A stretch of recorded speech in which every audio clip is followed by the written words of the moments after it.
안녕하세요. 책 쓰는 직장인 서영관입니다. 자, 한 가지 가정을 해볼까요? 드디어 여러분의 책이 출간이 됐습니다. 와, 정말 신나죠?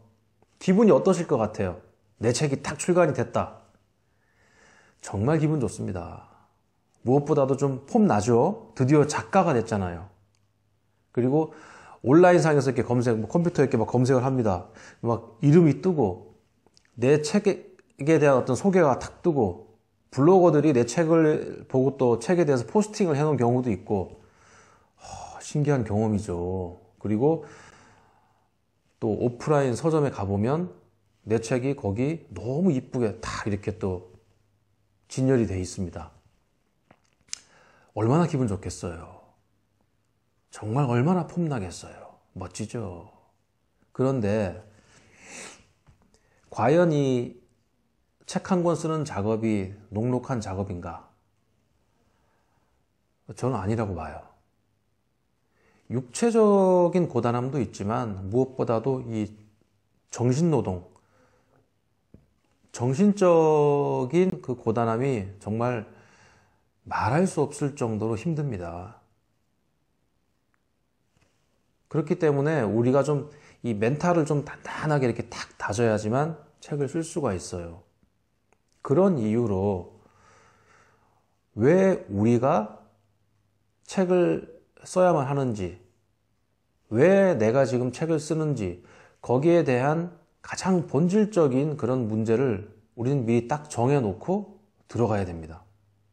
자, 여러분들 지금 책 쓰기 관련 어떤 영상이라고 해서 딱 들어봤는데 기대를 하신 것은 뭐 목차를 쓴다거나 아니면 본문집필을 한다거나 또 분량을 뽑는다거나 이런 부분을 기대하고 왔는데 뭐 갑자기 또 뭐 정신교육을 이렇게 하네. 아이 뭐야 이거 이렇게 생각하실 수도 있어요.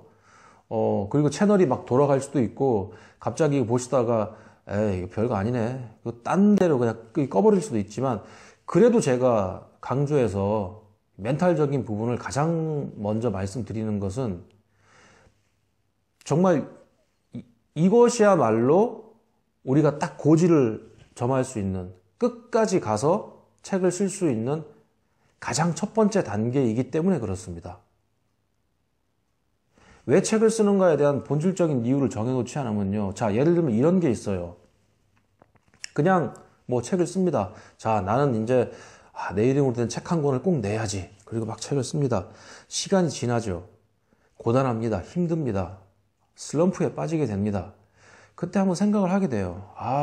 힘드네. 정말 어렵네. 책 쓰는 거 내가 만만하게 생각했는데, 와, 이거 해보니까 장난 아닌데? 내가 왜 책을 쓰려고 했지? 내가 왜 이걸 도전했을까? 어떠세요? 바로 맨 처음에 정리가 되어야 할 그 문제를 삥 돌아서 결국에는 맞닥뜨리게 돼 있습니다.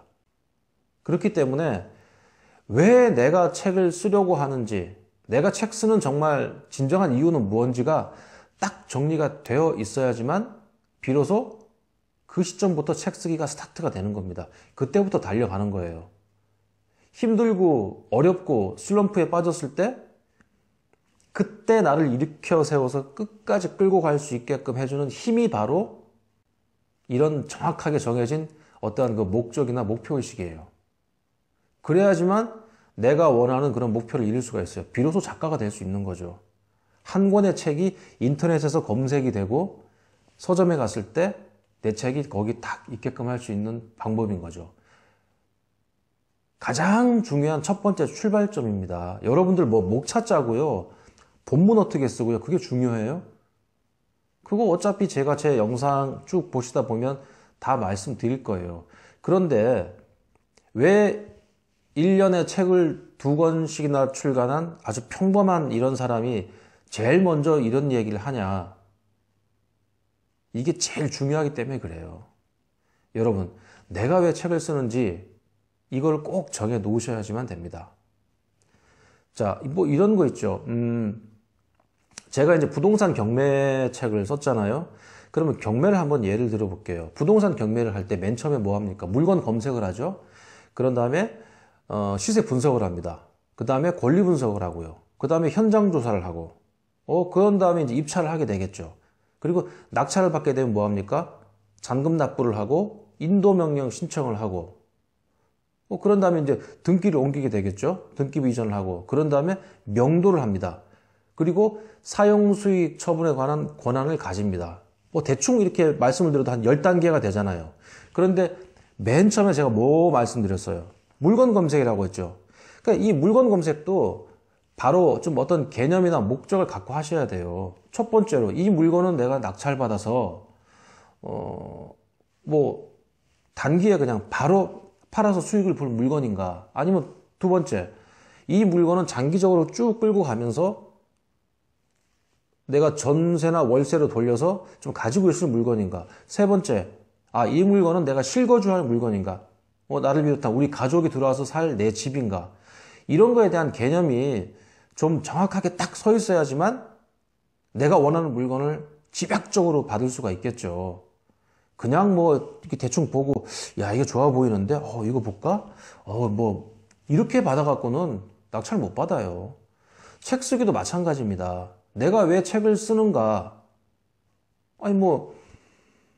정말 지적인 어떠한 그런 호기심, 나의 어떤 지적인 욕망을 채우기 위해서 내가 단순히 책을 보고 공부하는 것보다는 누구를 가르친다거나 아니면 책을 씀으로 해서 더 깊은 어떤 학습적인 욕구, 지적인 탐구를 하기 위해서 책을 쓴다. 아니면 내가 살다 간 흔적, 나의 발자취, 나의 업적을 좀 기리고 남기기 위해서 나는 책을 쓴다. 아니면 요즘 같은 100세 시대에 은퇴 이후에 어떤 내 인생의 이모작, 칼럼을 쓴다거나 아니면 강연을 한다거나 어떤 이런 이유로 나는 책을 쓴다. 반드시 이런 목적이 좀 있어야지만 돼요. 어떤 학생이 있어요. 집에 돈이 좀 있어요. 할 것도 없고 취업도 안 되고 아버지가 유학이나 가려니까 캐나다 한 1년 갔다 올까? 그리고 유학을 가요. 그런 사람이 있는 반면에 또 어떤 학생은 아르바이트를 열심히 합니다. 돈 안 쓰고 아끼고 저축합니다. 오직 나는 한번 유학을 가서 열심히 배우기 위해서 정말 열심히 노력합니다. 그래서 그런 사람이 유학을 가요. 이 두 사람 같은 경우 1년 뒤에 결과가 어떻게 되겠어요? 확연히 다르겠죠. 네? 정말로 취업도 안 되고 할 거 없어갖고 그냥 나도 그냥 공무원 시험이나 볼까? 그렇게 공부하는 사람하고 요번 시험은 기필코 붙어서 내 사랑하는 애인에게 프로포즈하고 그 집안의 인정을 받아서 나는 가정을 꾸리고 정말 행복하게 살 거야. 그러기 위해서는 난 요번 시험 무조건 붙어야 돼. 이렇게 그 공무원 시험 준비하는 사람하고 차이가 나겠죠? 바로 무슨 차이입니까? 목적, 이유, 이게 분명하잖아요. 그러면 바로 목표에 다다를 수가 있습니다. 저도요, 정말 간절했습니다. 제가 뭘 알았겠습니까? 그런데요, 그러다 보니까 정말 분명한 목적, 그 목표를 갖고 간절한 마음으로 막 달려드니까 1년에 2권의 책을 출간했습니다. 여러분, 책 쓰기가 녹록한 작업입니까? 작가라는 그 이름을 얻는 게 결코 쉬운 일이겠습니까? 아니요, 어려워요. 정말 힘듭니다. 하지만 누구나 하실 수 있어요. 누구나 가능합니다. 지금 당장이라도 바로 책 쓰기에 몰입한다거나 내가 좀 이렇게 무언가 글을 쓴다거나 이거 하지 마시고요. 내가 왜 책을 쓰지? 내가 왜 책을 써야만 하지? 이거에 대한 좀 가치를 한번 정확하게 한번 정의를 해보세요. 그리고 나서 시작하시면 반드시 성공합니다. 추후에 목차 쓴다거나 분량을 뽑는다거나 본문을 집필한다거나 이거는요 부수적인 거예요. 그건 기술적인 겁니다. 누구든지 할 수 있어요. 하지만 내가 왜 책을 쓰는가에 대한 가치는 여러분이 반드시 정리를 해 놓으셔야 됩니다. 그렇게 정리가 다 끝나면 그리고 노트북을 여세요. 그때부터 집필하시면 돼요. 자, 내 이름으로 된 한 권의 책 갖고 싶으시죠? 누구나 할 수 있습니다. 책을 쓸 수 있는 가장 빠른 방법. 책 쓰는 직장인 서용관입니다. 감사합니다.